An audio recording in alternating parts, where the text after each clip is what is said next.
Alex, quando começa a gravar. Ah, Ah, tá. não.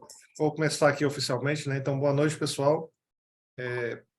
Isso aqui vai ser uma troca, né, aqui de ideias, né, e de experiências do Eliezer, né? Ele aceitou aí prontamente esse convite para dar uma palavra aqui para vocês. Então, é aqui para a comunidade de análise de dados, né? Hoje tem alguns convidados lá, né? Então, sejam bem-vindos aí. Espero que a gente consiga trocar uma ideia aqui, né? E vocês aprendam bastante aí também. Uma pessoa que está aí na área já, né? Que gosta de fazer isso aí, de compartilhar conhecimento, ajudar pessoas que estão iniciando na carreira, né? Então, dito isso, eu vou deixar com ele aí. Eliezer, pode ficar à vontade. Qualquer coisa, eu estou por aqui para te perturbar. Beleza. Boa noite, pessoal. Obrigado, Alex, aí pelo convite. É, eu me chamo Eliezer, né, pessoal? Estou há 4 anos aí na área. Comecei como desenvolvedor e hoje eu trabalho com análise de dados também trabalho com engenharia de dados. E, e eu quero colaborar um pouco aí essa noite com vocês, né, com todos, trocar um pouco da experiência e também tá aberto aí, se quiserem comentar, perguntar alguma coisa também, tá, ao longo do, do- da nossa call aqui. Mas, sem mais delongas, já vou começar aqui para a gente ir para o conteúdo, né, que é a parte mais interessante de tudo aí, trocar experiência e ajudar. Seguinte, né, pessoal, eu quero começar pelo contexto geral da parte do mercado, né, de TI. O mercado de TI é um mercado vasto, com várias oportunidades, várias dificuldades também, né, para todos, e isso indifere o nível, tá? Seja júnior, seja sênior, pleno, a gente tem grandes desafios no mercado, é, e, e além de tudo a gente trabalha com o mercado de tecnologia, né? E a tecnologia ela é muito rápida. Então hoje a gente está com uma tecnologia e a gente se aperfeiçoa. Muitas vezes antes da gente terminar de se aperfeiçoar nessa tecnologia, outra tecnologia já surgiu. Então o mercado ele é muito volátil, muito rápido, né? Na verdade, muito rápido na evolução. Mas eu acredito que vocês já estão sabendo disso também, né? E eu queria trazer aqui, eu acho que o primeiro ponto, eu acho que também é um ponto curioso para todos, assim, eu acho que é daí que surge, né, as curiosidades e entender um pouco mais sobre como eu começo no mercado de trabalho de TI. E esse primeiro ponto é as hard skills, né, que eu quero começar a comentar. Que as hard skills, elas são muito importantes, né, a gente precisa saber tecnologias, nós precisamos saber uma linguagem de programação, nós precisamos entender sobre uma determinada tecnologia para conseguir, então, resolver problemas no mercado de TI, né, no meio da tecnologia. E essa é a grande magia, né? A grande mágica de quem trabalha com tecnologia é resolver problemas através da tecnologia, né? Então, vamos supor, eu tenho uma loja física, digamos assim, eu preciso estar online, então eu preciso de hard skills. Quem vai me atender, na verdade, precisa de hard skills para desenvolver um e-commerce, para fazer um front-end, um back-end, modelar um banco de dados, então fazer um CRUD. Então aí começa toda essa questão, magia de hard skills, né? Esse é o ponto importante das hard skills, né? Através de habilidades técnicas, nós resolvermos problemas. Isso também, de certa forma, ela anda em conjunto com uma outra parte, que aí eu entro no segundo tópico, que eu gostaria de comentar, que são as soft skills. Se tu tá começando, se a pessoa está começando ali, o desenvolvedor está começando no mercado, ele não necessariamente precisa ser uma pessoa com soft skills super avançados e tudo mais. Porém, as soft skills, elas são importantes até mesmo numa entrevista de emprego, né? E as soft skills nada mais é do que nós sabermos conversar, saber extrair necessidades, saber ter uma empatia, saber expor a nosso ponto de vista. Então, é a parte mais de comunicação, né? Que, digamos, que eu acho que nesse ponto de começo é a que se torna mais forte, mais importante para quem está começando. Não que tu vai começar hoje como júnior e aí tu vai ter que saber todos os problemas do cliente, desenvolver e saber tratar com o cliente diretamente e tudo mais. Não, mas quando tu vai participar de uma entrevista de emprego, as soft skills elas são muito importantes, porque tu precisa ali, vamos dizer, entre aspas, vender o teu peixe, né? Então tu precisa saber ali o que como expor, né, para o recrutador as tuas habilidades. Então, o que eu sei fazer, o que eu estudei, e não só assim, e aí a gente também tem um ponto que é bem importante, que é o quê? Não tudo o que eu aprendi, mas o que é mais relevante para aquela vaga, entendeu? Por exemplo, tem uma vaga de back-end, tá? E aí eu chego lá e não, mas eu sou muito bom no React, só que a vaga é de back-end, então o React, para aquela vaga, ela não vai ser tão relevante, né? Opa, pode falar, Elton. Você citou justamente sobre entrevistas, Uhum. porque a gente vê muito no mercado, nas vagas, que eles pedem várias hard skills, por exemplo, né? E você acabou de citar como você vai vender seu peixe. E justamente na hora que você vê aquele tanto de hard skill que eles pedem, você acaba ficando apavorado. Sim. Mas se no caso você for bom em umas 3 hard skills, já vi muita gente falando em grupos de tecnologia que é bom você demonstrar que você sabe aquelas 3 com bem específicas, do que você meio que generalizar na hora da entrevista, falar que você sabe todas elas um pouquinho, sendo que talvez você nem saiba. Perfeito, perfeito.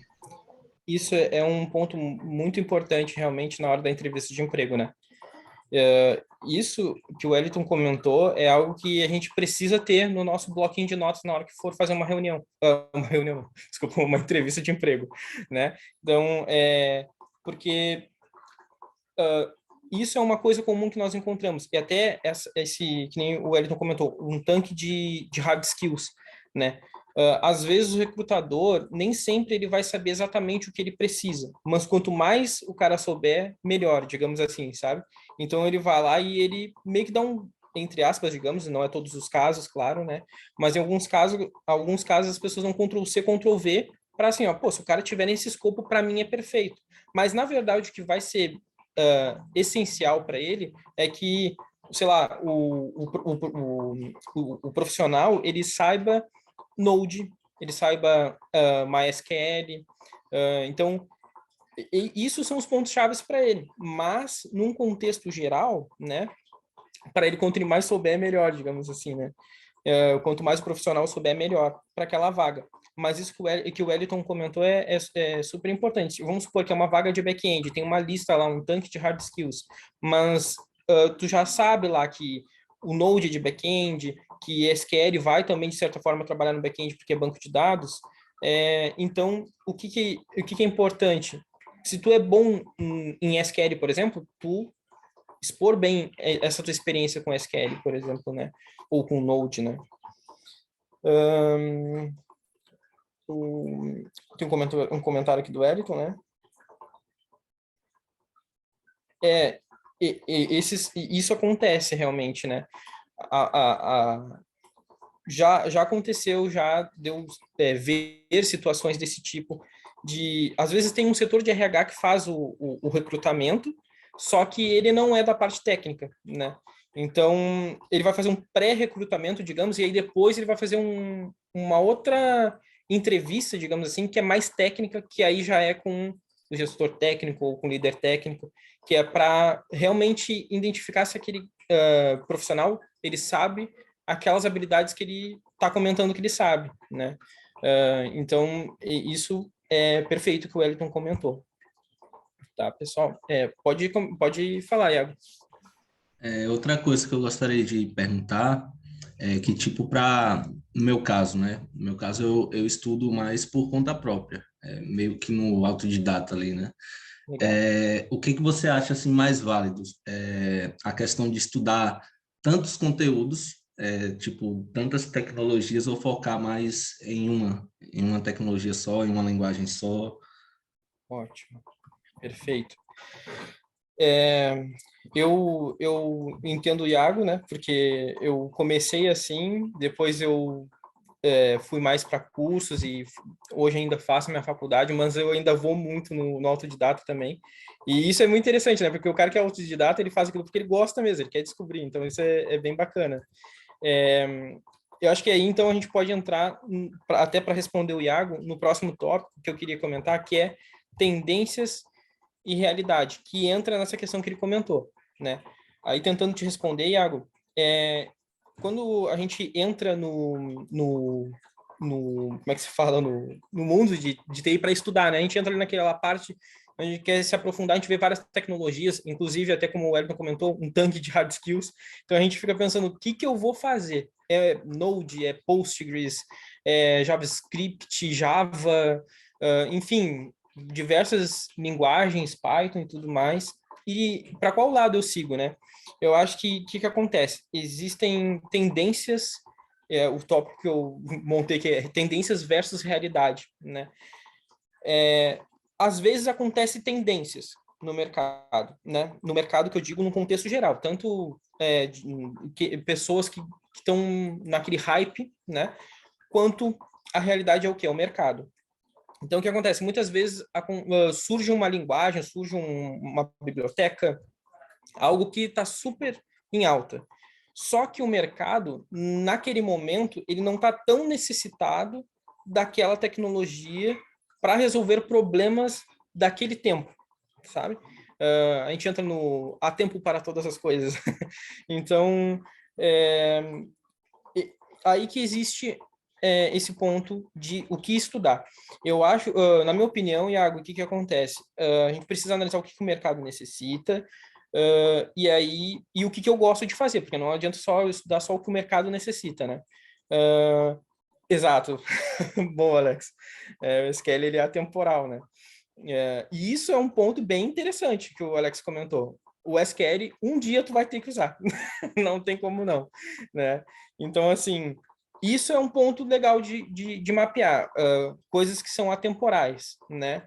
O que eu vejo como algo que existe sempre em necessidade, tá? Algo que está sempre em necessidade e que está sempre surgindo oportunidades é dentro da área do front-end, né? Eu comecei como front-ender. Eu não era super, mega, hiper fã de front-end. Eu sei que existem muitos devs que não gostam de front-end, é uma realidade que a gente vive, mas por isso se torna uma oportunidade, porque é uma demanda essencial, necessária, porém nem todos gostam de trabalhar com front-end. É um ponto a se pensar de oportunidade de entrar no mercado e depois migrar para a área que gosta. Eu fiz isso, tá? Eu entrei com programação JavaScript e trabalhava com HTML, CSS também para estrutura de páginas e tudo mais, mas eu gostava de dados, eu gostava de trabalhar com dashboards. Então, naquele período, né, eu precisei me aperfeiçoar mais em JavaScript, em front-end, todos os detalhes, em UX e tudo mais, eu precisei realmente me aperfeiçoar nesse momento, mas assim que eu consegui criar uma base sólida, que me permitia trabalhar naquela área, onde eu já estava empregado, então eu comecei a me aprofundar em outras áreas dentro de Data Analytics, dentro da parte de análise de dados. Então eu comecei a aprender mais SQL, Power BI, outras ferramentas. Então fica como dica, Iago, aprender tecnologias que estão sendo demandadas, entendeu? Mas também não esquece das tecnologias que tu gosta. Tu gosta de segurança, tu gosta de back-end, enfim. Vai firme, estuda. Mas para um começo e alavancagem, é sempre bom ver o que está em alta na questão de demanda. Tá? Eu não sei se eu consegui responder a tua pergunta. Respondeu perfeitamente. Entendi Ótimo. perfeitamente. Obrigado. Beleza. E nesse Disponha. ponto, aliás, até interrompendo aqui um pouquinho, Não, pode falar, Alex. essa questão aí tem muita gente, né, que tenta estudar várias coisas ao mesmo tempo, né? E eu não sei se uma vez eu falei já isso contigo, Eliezer, mas tem gente que, por exemplo, a gente vê, né, pessoas assim, eu queria ser igual ao ao fulano de tal de análise de dados, né? Uhum. Então, eu vou aprender aqui o que ele fala aqui. Aí o outro fala assim, vou querer ser igual o cara ali de engenharia de dados. Ele Uhum. fala sobre Perfeito. tal coisa, eu vou querer aprender aquilo também. Aí fala, vê um cientista lá fazendo alguma coisa, eu quero aprender aquilo também, que é legal. Aí a pessoa está estudando 3 áreas distintas, né? Exato. E isso é um problema. Eles são Sim. bons naquilo, eles estão falando naquilo, porque eles são especialistas naquilo, né? Em análise de Exato. dados, em engenharia, em ciência. Então, esse ponto aí é só esse detalhe, né? Que é bom você escolher um ramo para você seguir, né? Você quer ser um analista? Seja o melhor analista possível, né? Aprenda Exato. as ferramentas de análise. Quer para ir para engenharia? Aprenda a parte mais de engenharia, né? Tecnologias, como você disse, que estão ali no mercado sendo mais utilizadas, né? Hoje a Python aí falando para todo lado, né? Uhum.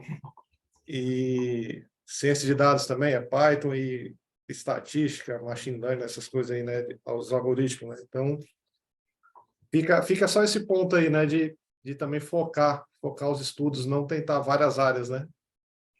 Perfeito, perfeito. Eu acho que esse é o ponto, Alex. Eu acho que realmente existe um equilíbrio, né?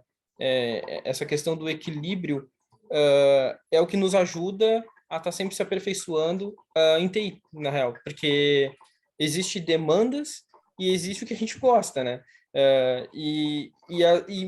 Não muitas vezes, tá? Mas em alguma parte do período a gente nem vai estar sempre fazendo o que gosta realmente, né? Programar em Python, por exemplo, que eu curto bastante, mas nem sempre.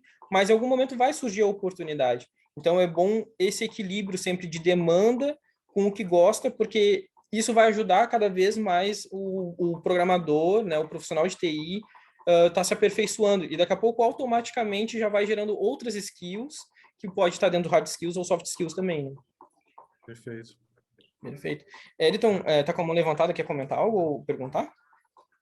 Então, justamente uma coisa que eu ia falar foi o que o Alex falou, porque como o outro colega também, eu sempre fui autodidata, né? Uhum. E teve uma época que eu estudei bastante SQL. Só que assim, como eu não entrei na área, a gente esquece as coisas, né? Uhum. Estudei muitas horas de SQL e eu fui mais ou menos igual o Alex estava falando. Primeiro eu olhei foi a área de ciência de dados, aí comecei a estudar um pouco ciência de dados, aí eu vi que precisava de banco de dados, SQL foi o que eu peguei forte, né, SQL na época.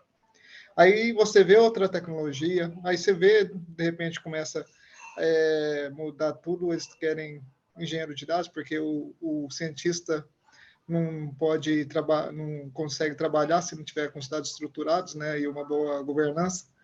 Aí você fica perdido. Aconteceu isso comigo, Alex. Sim, sim. Eu Comigo até fiz também. algumas entrevistas, acho que foi ano passado, ano retrasado, não sei.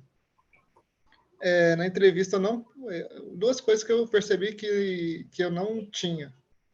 Era conhecimento em cloud e metodologia ágil. Na entrevista, perguntaram para mim, eu não menti. Eu fui sincero, né?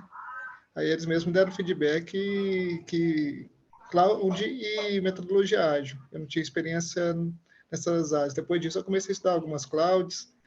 Aí eu comecei a treinar alguns projetinhos que eu vejo na internet com a AWS. E justamente veio a oportunidade agora do estágio, né? Perfeito. Justamente com a AWS. Aí, beleza. Aí eu queria ver com você o seguinte: você falou que atua como analista em engenharia, né? Uhum. Isso, perfeito.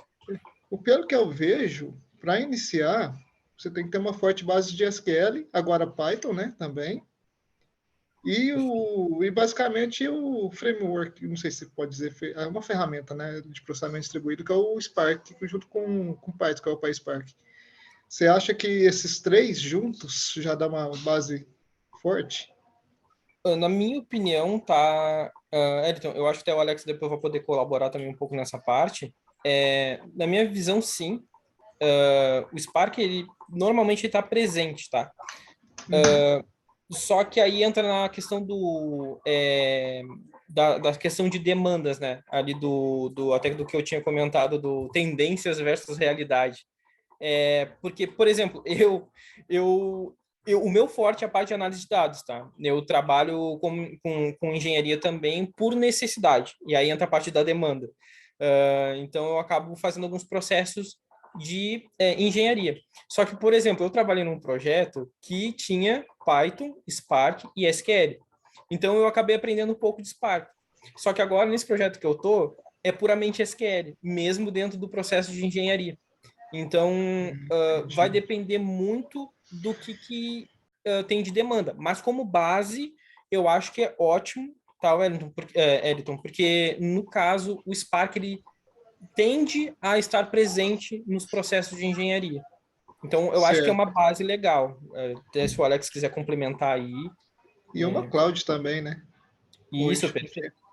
Perfeito. No caso, você usa muito Pandas, esse tipo de biblioteca do Python? Sim, eu uso em projetos pessoais o Pandas. Eu acho ele excelente, eu gosto bastante dele.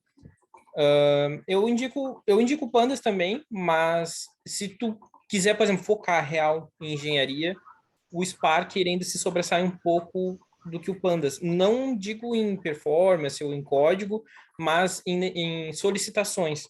Porque as demandas exigem o Pandas, mas eles normalmente pedem o Spark também, porque dentro do Spark tu consegue fazer consultas SQL e criar tabelas Sim. temporárias, essas coisas assim, sabe?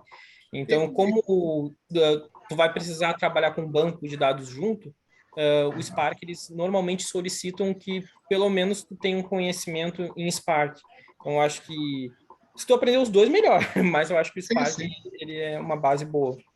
Sim, mas no meio corporativo em si, o Spark ele é mais usado em clusters mesmo, máquinas físicas ou mais em clouds, na sua visão? Olha, eu não sei te dizer isso. Sinceramente, eu não sei te dizer isso porque eu trabalhei num e a gente usava em cluster. Sim, em cluster. Mas, assim, se eu fosse te nivelar, assim, te dar um nível, né, de importância, não, de relevância, digamos assim, em uma estatística, digamos assim, eu não conseguiria te dizer a nível granular, né? Talvez o Alex tenha a resposta, mas eu realmente não sei te dizer a esse nível, assim. Sim, eu concordo Certinho. com o Eliezer ali no ponto, né? O Wellington falou engenharia e análise, né? Mas esse ponto aí para engenharia, né? Essas ferramentas, SQL para qualquer uma, né? Python, Spark, o Pandas aí, saber ele, né? E uma cloud, né? Uhum. E em relação ao Spark aí, né? A gente vê na empresa que tem muitos clientes voltados para a nuvem. Eu vejo Bom, um grande percentual na nuvem. Então é importante sim aprender uma cloud, né? Como vocês tinham comentado também. Aprender uma, né? Se você não sabe nenhuma ali, né? Você aprende uma, né? Aprende bem também. E as outras, se depois que você for usar outras, você consegue adaptar ali, né? São muito parecidas. Mas é importante. A cloud hoje em dia é extremamente importante saber. Sim, sim, sim. sim, porque até para você subir desculpa, Não, interromper, pode falar. até para você subir um EC2, por exemplo, só para instalar um Spark localmente, além de dar muito trabalho, assim, porque se você fizer na sua máquina local, você não faz um projetinho um pouco mais elaborado, né? Porque sua máquina não vai conseguir, dependendo da quantidade de memória. Para subir o Exato. EC2, você sofre muito configurações. Aí, no caso, os serviços gerenciados deles já, tipo o EMAR, por exemplo, DWS, por exemplo, já ajuda bastante, né? Isso aí para você subir um Spark, alguma coisa desse tipo. Perfeito. Perfeito. A Luísa também tinha falado aqui no chat, você podia perguntar. Pode ficar à vontade, Luísa. Na verdade, é porque, aliás, ele tinha falado sobre o Power BI, né? Assim. E é uma área que eu tenho escutado falar bastante, assim, até o pessoal, tipo, engenheiros de outras áreas, sem ser, tipo, na área civil, tudo, porque eles estão tendo, muitas vezes as empresas colocam eles para aprender, só que, tipo, não é o foco deles. Então, acaba que a empresa contrata as pessoas para trabalhar tanto na área de dados e tendo o Power BI. E eu queria saber se você pudesse falar alguma coisa a respeito dessa tecnologia em dados. Legal, legal, perfeito. O Power BI é uma ferramenta robusta, né? Particularmente que eu mais gosto de trabalhar. Foi a minha primeira ferramenta de criação de dashboards, então eu criei um afeto por ela. Mas, assim, realmente, o Power BI é uma grande ferramenta, como a gente diz, uma bazuca, né? Para resolver problemas em dados. E, assim, é uma ferramenta que te atende várias etapas, tá? Ela atende desde do ETL até a parte de modelagem de dados e também a parte de estrutura de dashboards, né? Criação de data viz, né? Então, resumindo, você pode fazer tudo com ela, mas eu vou comentar algumas coisas. Tu pode fazer tudo com ela, né? Desde que tu tenha acesso a uma fonte de dados.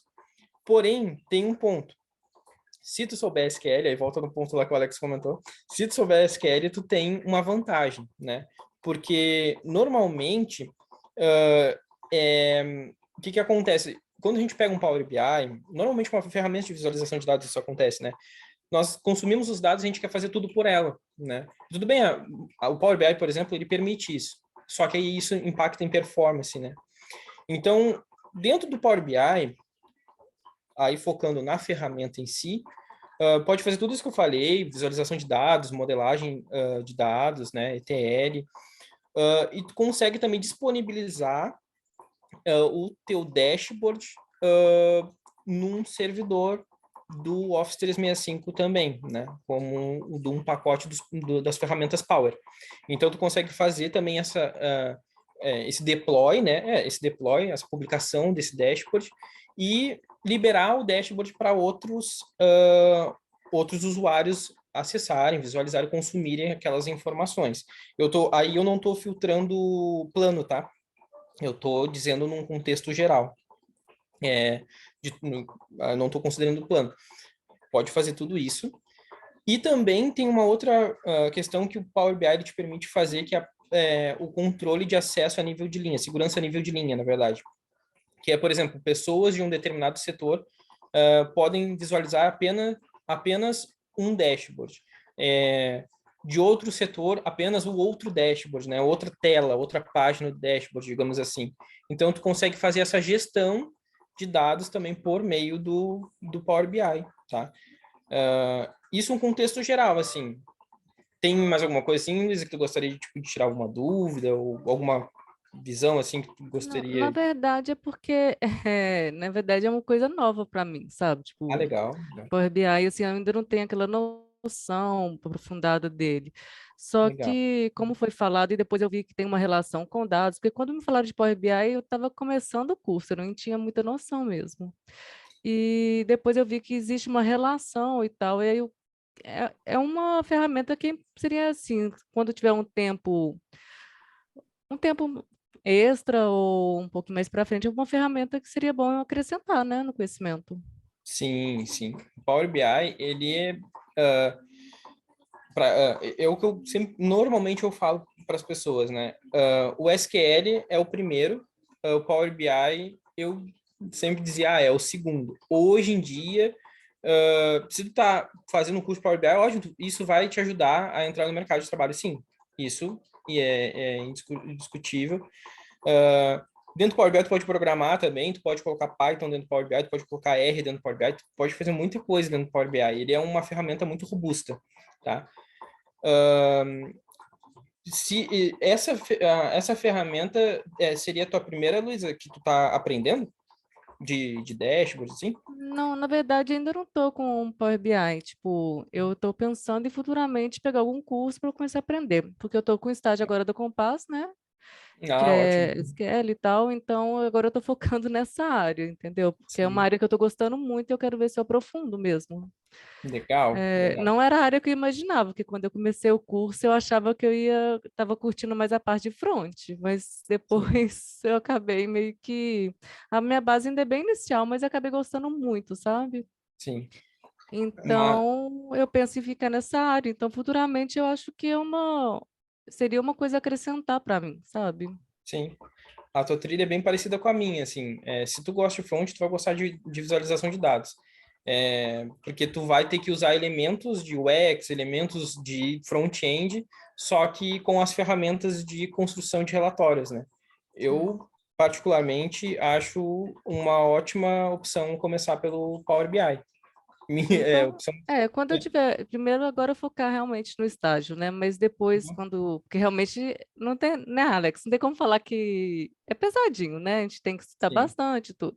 Então, depois, quando eu tiver um tempo mais livre, realmente eu quero ver se eu pego um bom curso e tal, e acrescento isso e dar uma aprofundada também, né? Legal, legal. Bom caminho, Luísa. Foi a mesma coisa que eu fiz. Ah, que bom. Legal, Mas legal. era só para tirar as dúvidas mesmo, porque como é uma Ah, coisa mais nova mesmo, para mim, era bom para saber o que entrava na área, sabe? De dados. ótimo, ótimo. Obrigada. Mas Então, pode falar, Alex. Vai falar, né? esse ponto aí, rapidinho, só para esse ponto aí, né, da área de dados, realmente existem várias ferramentas na área de dados. É aquilo que a gente estava comentando anteriormente, né? O engenheiro de dados, por exemplo, né, ele não necessariamente precisa do Power BI, não necessariamente. As ferramentas que ele utiliza no dia a dia são outras, né? É SQL, é Python, é Cloud, é Spark, aquele que a gente comentou, né? Então, isso ele tem que saber bem, né? A parte de engenharia. É a Uhum. parte de análise de dados, já tem mais SQL, já tem um pouco mais de... Tem SQL puro ali, né? Tem bastante SQL, tem Perfeito. bastante entendimento de negócio, então é mais as skills ali, né? As soft skills são mais exploradas, né? Ótimo. E, Perfeito. e Power BI cai muito nessa parte de análise de dados, né? A parte de visualização de dados, né? Tanto é que no programa, aproveitando para falar do programa, né? Não vai ter o Power BI como ferramenta de visualização, né? Mas sim o Uhum. QuickSight da AWS, né? Que é uma baita ferramenta Perfeito. também. O mercado está pedindo demais também. Perfeito. E não é só Power BI, né? Tem outras ferramentas também que o mercado... Isso é ótimo saber. Aí já vou E tendo conhecimento e depois, mais para frente, eu vejo, dou uma estudada por fora, etc. Vamos ver como que vai indo, né? Isso se adequa, né, à necessidade, né, ao seu caminho ali, né? Se você Sim. for mais para engenharia, provavelmente tem engenheiro que não quer nem ver a Power BI, né? Porque não é o interesse ali, né? Mas se você gosta mais de Minha área é mais análise, análise, né? Então, seria, sim, né? Mas isso, vamos indo com a trilha de pouquinho em pouquinho, né? Aí depois a gente vai vendo como que vai ser. isso na aí minha opinião, Luísa, isso que o Alex falou é assim, ó. Aí entra o que a gente viu aquela hora. Tendência e realidade. No meu tempo, o Power BI, né, era o queridinho da galera. Mas, assim, e existia muita demanda, né? Mas o QuickSight, eu particularmente não conheço o QuickSight, mas tudo que já ouvi falar do QuickSight é revolucionário, tá? E então, assim, e é uma questão de demanda, né? Então, fora que é em cloud também. Então, tu sabe que o QuickSight tu vai ter que tocar em cloud. E isso já te dá mais outras experiências. Então, assim, tendo a possibilidade dentro da trilha que o Alex comentou, eu indicaria seguir QuickSight, Sim, tá? né? Eu vou ter o conhecimento lá quando chegar na época, né? Tudo Sim, direitinho, mas sim. Mas é porque eu não conhecia também, Alex. Obrigada por ter falado sobre. Você Mas falou é de isso. QuickSight aí, eu já vim pesquisar aqui. Eu ainda não conhecia, mas já coloquei para pesquisar aqui para dar uma olhada. boa, boa. Isso aí. Eliton queria falar? A Luísa falando sobre isso aí, a gente tem o quê? Só 2 semanas depois que eu conheço ela, né? Porque a gente tá na mesma squad. Legal. Aí a gente conversa bastante e pelo jeito, eu acho que ela vai gostar bastante dessa parte de análise mesmo, de analista. Porque aí parece que ela sabe, ela é mais analista em si, né? Eu, por outro lado, eu já brinquei um pouco Power BI, só que eu sou aquele cara meio louco, né? Eu acho que não gosto muito de interface muito gráfica, não. Aí eu fui, tentei fazer umas transformações lá, me passou muita raiva, eu fui e voltei de novo para o código, porque complicado. Para transformação, eu penei com Power BI. Aí eu não, acho que isso aqui não é para mim, não. Não, perfeito.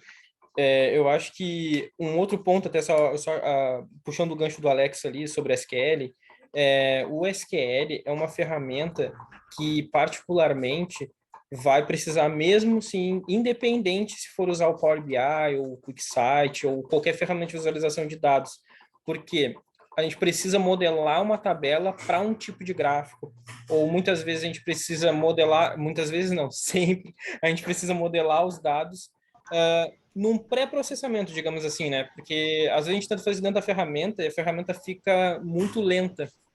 Então, Vou jogar pro DW, no caso, você está dizendo. isso, perfeito, perfeito, Ela. Perfeito, isso mesmo. Do O outro DW ponto... ainda, as empresas? Ou ainda usa muito DW ou hoje, Sim.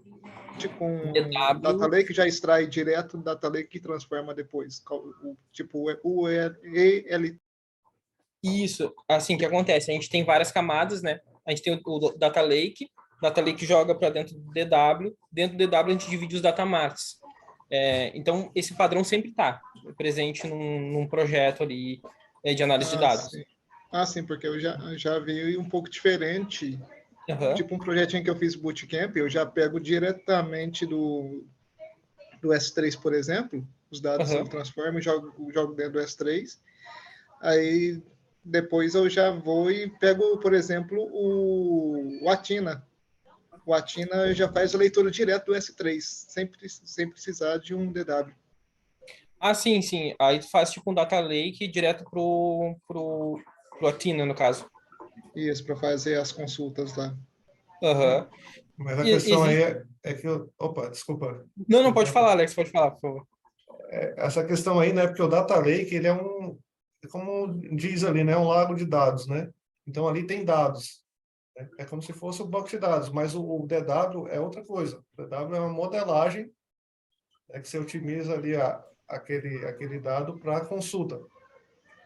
Então, ele sempre teria que ter, né? Ele não seria substituído assim, né? Tem um Data Lake e eu consulto direto dele, ali é um DW. Né? O DW é uma fase no meio. Perfeito, Sim. Alex. Justamente a gente, no caso, esse projetinho eu fiz dessa forma aí, só que depois também eu subi um Redshift para pegar também do Redshift também, com a Tina. Eu fiz dos dois jeitos, o projetinho natal dos dois jeitos, porque no caso no S3 tem os buckets, né? No caso o RAW, o processado e o curate, né? Que seria o Gold. Aí a camada RAW ninguém teria acesso, só o engenheiro mesmo, porque ele é o bruto, né? Enquanto as outras, por exemplo, o processing poderia ser o cientista de dados poderia pegar, né? Para ele já está processado de alguma forma, mas o cientista poderia pegar para fazer, ou analista para fazer alguma outra modificação. E o curated seria tipo já para ir para o DW. Ótimo. Não, perfeito, Elton, perfeito. Aí tu tocou num ponto que a gente consegue puxar o próximo tópico. Sobre a questão aí do que tu comentou, Data Lake, a gente conversou um pouco sobre DW, Data Marts e tudo mais. E aí entra o projeto, né, que o Ed estava comentando que ele fez e tal. A gente entra num outro tópico que é justamente o que o Elton comentou que ele fez. Quer dizer, justamente, não sei, de repente já é um projeto mais comercial, né, Elton? Mas, assim, a gente chega no ponto dos portfólios, né? Tudo isso que a gente viu é essencial para a gente participar das entrevistas e levar a gente chegar, né, ao recrutador e tudo mais, e chegar próximo de conquistar a nossa vaga, a nossa primeira vaga, ou a nossa vaga ali, que também se inclui os portfólios. Os portfólios, tem vídeo no canal do Alex sobre portfólio, então lá a gente já consegue também entender um pouco como construir um portfólio e tudo mais. E o portfólio, ele ajuda quem? A quem ainda não conseguiu entrar, não tem uma bagagem de projetos, né, para apresentar a experiência, né? Porque isso é que o benefício de TI é isso, que a gente pode ter uma bagagem de experiência, mesmo não sendo contratado ainda. Então, é fazer um data lake, consumir esse data lake em algum lugar, fazer um projeto relacionado a dados, então, ou construção de um DW, construção de data marts, criação de uma visualização de dados. Aí entra o ponto que a gente estava comentando aqui com a Luísa sobre Power BI. A gente pode estar fazendo isso dentro de uma cloud com o próprio QuickSight, ou então a gente pode estar fazendo isso na mão mesmo, criando via HTML, CSS, JavaScript, criando um dashboard totalmente personalizado.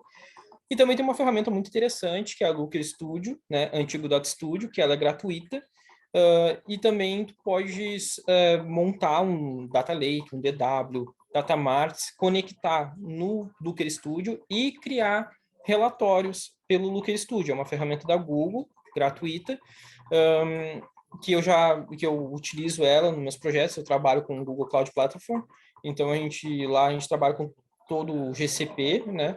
Então, meus trabalhos consistem em utilizar o Looker Studio, então faço as modelagens, construção de DW dentro do BigQuery, a gente conecta o BigQuery no Looker Studio e ali a gente desenvolve os relatórios. Isso pode ser feito até mesmo como portfólio, porque o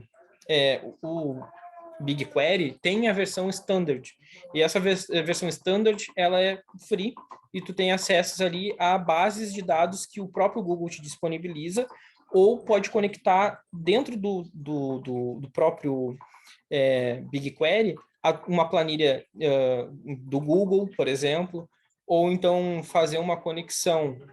Se não quiser usar o BigQuery, subir um banco de dados ali em PostgreSQL, conectar o PostgreSQL no Looker Studio e fazer os relatórios lá. Então, dá para fazer bastante projetos sobre dados, utilizando esse conjunto de dados em diversas fontes de dados, na verdade, conectado ao Looker Studio, montando uma arquitetura free mesmo, só para demonstrar a experiência.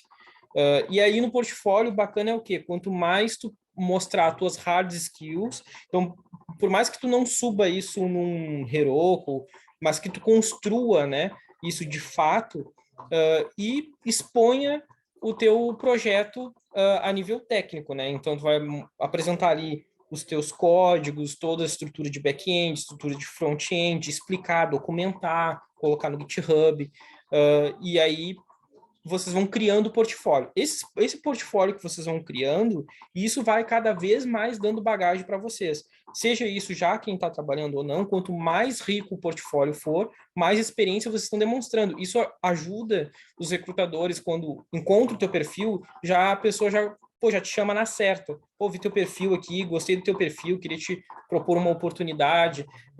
Então, isso é muito rico. O portfólio não pode faltar, né? E aí a gente já chega no último tópico, que eu vou dar um gancho aqui do portfólio para o LinkedIn. LinkedIn não pode faltar. LinkedIn, o profissional de TI precisa ter um LinkedIn, e tudo que tu faz no teu portfólio, tu coloca no teu LinkedIn. Então, tipo, como se teu LinkedIn fosse teu blog, digamos assim, né? E tu constrói conexões, network ali pelo LinkedIn, né? Por quê? Porque tu vai apresentar teu projeto, tu vai conversar com outras pessoas sobre o projeto de outras pessoas, perfis de outras pessoas, porque o LinkedIn, de certa forma, igual, ela é uma rede social, né? Então, como uma rede social, a gente precisa interagir com outras pessoas. Muito que eu vejo, assim, eu como criador de conteúdo também, eu aprendi isso, porque muitas vezes a gente quer expor o nosso conhecimento, mas a gente não quer saber de mais ninguém, a gente só quer expor o nosso conhecimento. Mas isso acaba que gera uma certa individualidade, de certa forma, é uma forma egoísta, né? Então, a gente acaba se isolando, a gente faz a nossa própria caixinha. Então, para quebrar isso, o que eu indico para vocês? Façam conexões, network, enriqueçam o perfil do LinkedIn. Isso vai dar, assim, ó, cara, isso é ouro, tá? Isso as pessoas te encontram, quanto mais tu movimenta o teu LinkedIn, mais as pessoas encontram o teu perfil. Se tu tiver um portfólio bacana, um portfólio que está sempre sendo enriquecido e um LinkedIn ativo, as pessoas já vão encontrar o teu perfil, vão ver o teu portfólio e já vão dar um match com a vaga que eles precisam. Já, cara, na hora eles te chamam no chat. E isso realmente acontece, pessoal. Eu posso afirmar por experiência, tá? Isso é uma chave de ouro. Estrutura para quem quer começar, LinkedIn, portfólio e, cara, dá no meio das hard skills e cada vez mais melhora as soft skills aí para conseguir entrar em contato e conseguir expor a experiência de vocês. Eu acho que isso que eu falei aqui talvez tenha sido um pouco rápido, vocês podem até questionar, perguntar, sei lá, mas eu acho que aqui eu posso fechar aqui com esse ponto do LinkedIn, tá? Olha, boa. Concordo plenamente, cara. Sempre falo, né, na questão da importância do portfólio, né, do, do LinkedIn também. É muito importante, cara. Aqui, durante a semana, cara, tem época que parece uma chuva de pessoas atrás, né? Ah, eu tô com uma vaga tal, tem disponibilidade? Tá? E é constante, né? Bem direto, direto.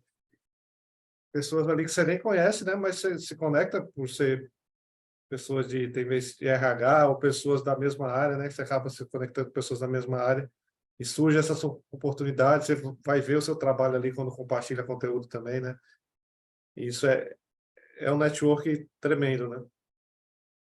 Então, reforça essa questão dessa importância do Git, né? Como um portfólio ali, por exemplo, e do LinkedIn.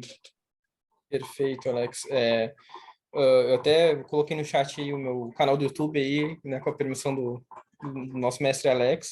Eu Opa. coloco conteúdo lá e eu agora, né, até de acordo com, ao encontro do que o Alex comentou, eu estou fazendo uma manutenção no canal, tá mudando algumas coisas, design, algumas coisinhas aos pouquinhos está mudando, mas o intuito é esse foco mesmo, tá? É fazer a missão que eu tenho lá no meu canal a partir de agora conectar quem está começando na área de TI com o mercado, dando essas dicas, enriquecendo o conhecimento, porque muitas dessas coisas eu acabei demorando para conseguir aprender, né? Então eu quero de forma resumida e objetiva levar para as pessoas, né, como chegar ao mercado de trabalho. E aí, cara, envolve várias coisas, o mercado de análise de dados, o mercado de desenvolvimento de back-end, front-end, isso aí tem várias, né?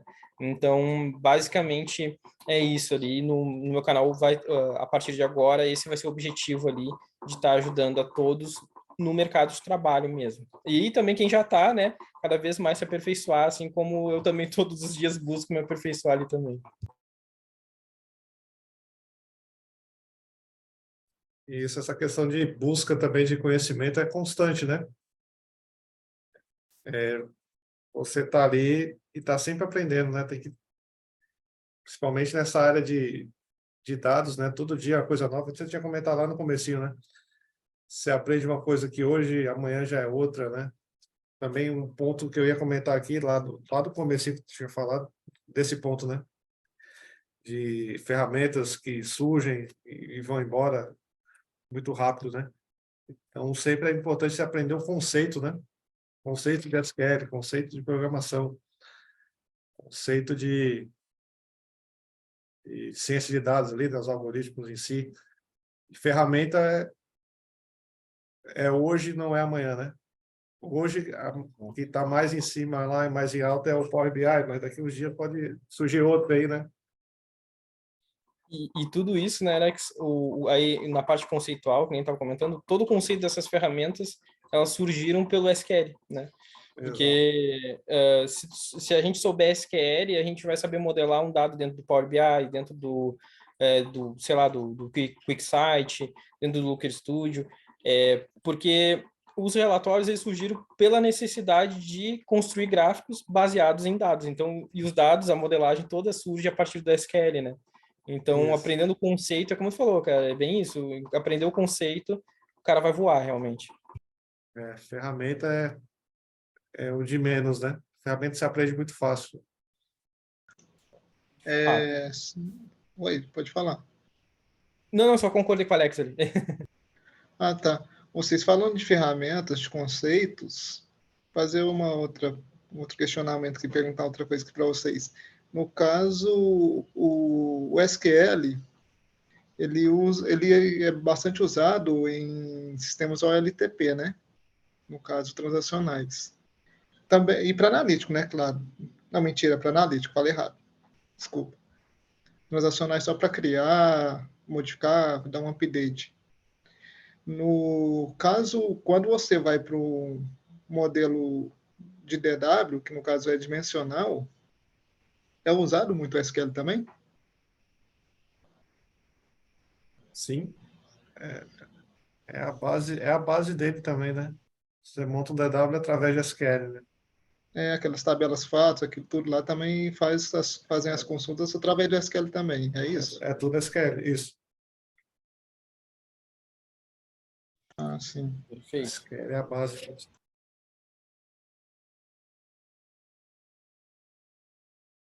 Só isso mesmo. Beleza? Ah, perfeito, velho. Concorda aí, Eliezer? Hã? Concorda? Com certeza. SQL, eu tinha medo de SQL, para quem não sabe. Hoje não vivo sem. É, Isso porque também. falaram que ia morrer, hein? Que essas outras linguagens iam acabar com ela, não tem nem jeito, né? Não tem como. Eu Não acho tem. que ela Então, fica e as outras morrem. é. Vão Você, tudo né, nascendo e vão morrendo. E ela vai continuar. então, vocês falando sobre isso aí, já lançaram alguns anos, agora que começou a crescer uma ferramenta open source que chama DBT, que é para transformação de dados usando o SQL, né? Só que é tirar de DWs, tanto físicos quanto na cloud. Aí diz que o conceito dela é para usar mais em data mesh. Não sei se já ouviram falar esse termo. Data mesh, tipo, cada setor tem a sua área de dados de processamento, de dados e tudo mais. O que vocês acham disso? Vai vingar ou não vai? Ou já está vingando aí? Eu não sei se o Alex já ouviu, eu confesso que eu não ouvi Eliton ainda sobre essa ferramenta. Mas, assim, eu acho que tudo que é vinculado ao SQL é bem-vindo, sabe? Por conta de que, de qualquer forma, tu vai usar o SQL para operar, sabe? Assim como o Athena, o BigQuery, porque, de qualquer forma, tu ainda tem tipo, o que eu acho mágico no SQL é a velocidade que ele trata com os dados, né? E de forma objetiva, né? Então, ele é performático e, ao mesmo tempo, ele é intuitivo, mesmo quando tu vai criar uma estrutura de modelagem diversa, assim, né? Tu vai ter várias linhas de código, tu vai fazer CTEs e tudo mais. Então, eu acho que se está vinculado ao SQL, eu acho que é algo bacana, porque vamos supor que tu vai aprender essa ferramenta, tá? E ela, vamos supor que ela não vingue. Tu aprendeu o SQL, digamos assim, tu aperfeiçoou o SQL. Então, é uma coisa que eu sempre busco, né? E aí é uma coisa meio até engraçada, porque eu sempre buscava ferramentas que através de consultas SQL, tu construísse dashboards, né? E um tempo atrás eu não achava isso. Aí, depois eu descobri o PGAdmin. Era o simples, sabe? O básico do básico que eu precisava, o PGAdmin supria, né? E isso é bacana porque, por mais que eu construa gráficos, através de SQL, eu exercitei o SQL. Eu acho que, mais ou menos, é a mesma ideia dessa ferramenta que tu comentou.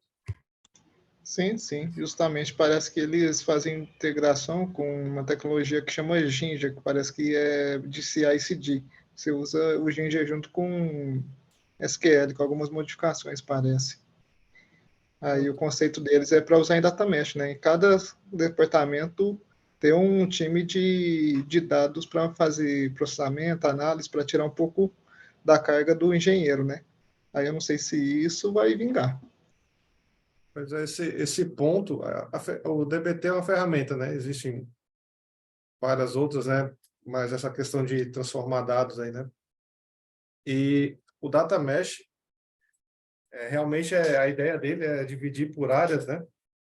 Ele tem um nomezinho lá que ele chama, ou áreas ou setores, aí vai depender. Mas assim, a minha opinião, sinceramente, eu acho que pode ser que vingue, mas vai demorar um pouquinho, porque o conceito é legal, né? Grandes organizações provavelmente façam isso de forma bem tranquila, como assim dizer, né? E Ou as conseguem novas que irão dividir nascer, né? por scripts. Oi? Ou as novas que irão nascer já com conceito já, né? É, Porque as que já estão por aí, médias e pequenas, é. difícil. E data mesh é um conceito mesmo, né? É um conceito, não é uma ferramenta, né? E, e isso aí Aí é um assunto meio complicado, né? Porque você dividir as equipes ali, você vai ter que, não é sobre, como assim, tirar a carga do engenheiro, né? Vai ter um engenheiro especialista de uma área específica, né? Vai ter que ter um engenheiro para vendas, Sim, vai ter que ter um sim. engenheiro para compras, vai ter um engenheiro para estoques, né? Normalmente ali uma pessoa de negócio não vai conseguir gerar isso sozinho, né? Então vai ter que ter um engenheiro, vai ter que dividir, as equipes têm que aumentar, né? O Então, custo vai aumentar, talvez aumente o custo também. E isso, capacitação, né, também. isso, Capacitação vai aumentar também. isso é por isso eu acho que ele pode até vingar, mas não agora, pode ser que demore, né? Se vingar, eu creio, né, na minha opinião, Uma que década. isso demore bastante. Em relação a SQL, né, que tinha comentado de morrer, né? Hoje em dia você procura no mercado aí mundial, né? Quais as empresas que usam SQL no seu dia a dia? Você vai ver Não aí que só, mais de 90% das empresas usam SQL, né? O relacional, né? não só E, você olhar as top linguagens do mundo, o SQL sempre está lá em cima. pois é. Então, esse ponto aí do SQL, eu acho que é quase impossível ele sair, né? Só se todas as empresas têm que mudar de sistema. Sim, sim. E eu acho impressionante que eles falam tanto desse NoSQL, não sei o que, aquilo, outro, né? Mas todas as cargas que você vai transformar que está em JSON, não sei o que, tal, você vai transformar em Parquet, mas na hora de você visualizar ou fazer uma consulta, vai estar lá em SQL bonitinho para você. No final, o Isso, resultado vai estar em SQL. isso.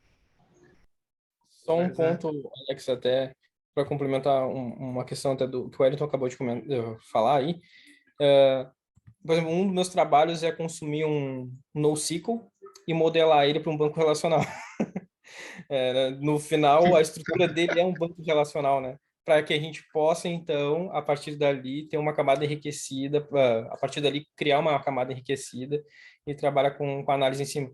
Então, realmente, o NoSQL eu vejo ele como uma ponte, mas o relacional, ele vai sempre estar com um destaque, assim. Até pelo que o Alex comentou, né? As empresas, elas trabalham basicamente é isso, né? É SQL. Sim, Na porque, parte de negócio, né?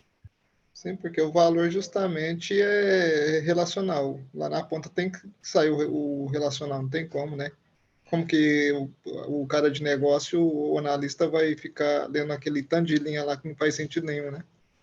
Lá no final, para fazer os seus relatórios, os dash. Perfeito. exatamente. Mais alguma dúvida, pessoal? Alguma questão? Acho que a gente já deu o nosso horário aí, mais ou menos isso que o Eliezer já deu o show dele aí. Agradeço, Eliezer, pela sua disponibilidade aí novamente, né? Ah, passou E de quentinho, contribuir ué? com a gente. Ah, ele já passou aqui. Ou não? Não passou, não. O Eliezer. LinkedIn do Eliezer. Vou pegar aqui. Ah, perfeito. Obrigado, Alex. Opa, aí. Vou aproveitar, vou adicionar ele aqui no LinkedIn. Brincadeira, eu tinha ele aqui já. Mas eu que agradeço, Alex, a oportunidade de estar colaborando com a comunidade. Eu acho que é o que eu mais gosto aí na área de TI. É até engraçado, né? Porque a gente é da exatas, mas o que eu mais gosto é de lidar com as pessoas, poder estar compartilhando o conhecimento e ajudar a galera aí, né? Ingressar nesse mercado, que é um mercado lindo demais, trabalhar com tecnologia, prazeroso e com grande futuro também, né? Então, prazer todo meu é poder ajudar a galera. E da minha parte, é isso aí. E mais uma vez, muito obrigado, Alex. Opa, eu que agradeço aí. E a gente sempre comenta, né, que a gente tem o intuito, o propósito é bem parecido, né? Então,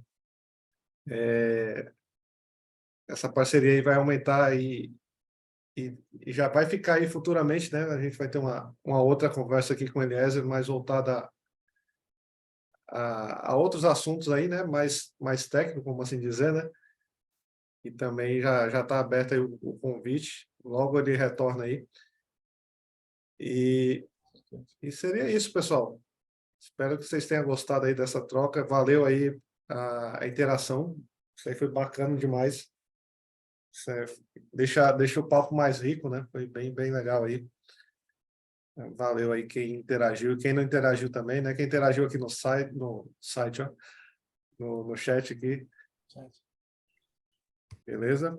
E sempre eles serão bem-vindos. A gente vai começar a fazer algumas assim também, que a gente vai convidar pessoas de fora, né, da comunidade, para trocar, né, para ter justamente isso aqui, ter esse network também e sempre agregar aí conhecimento para todo mundo.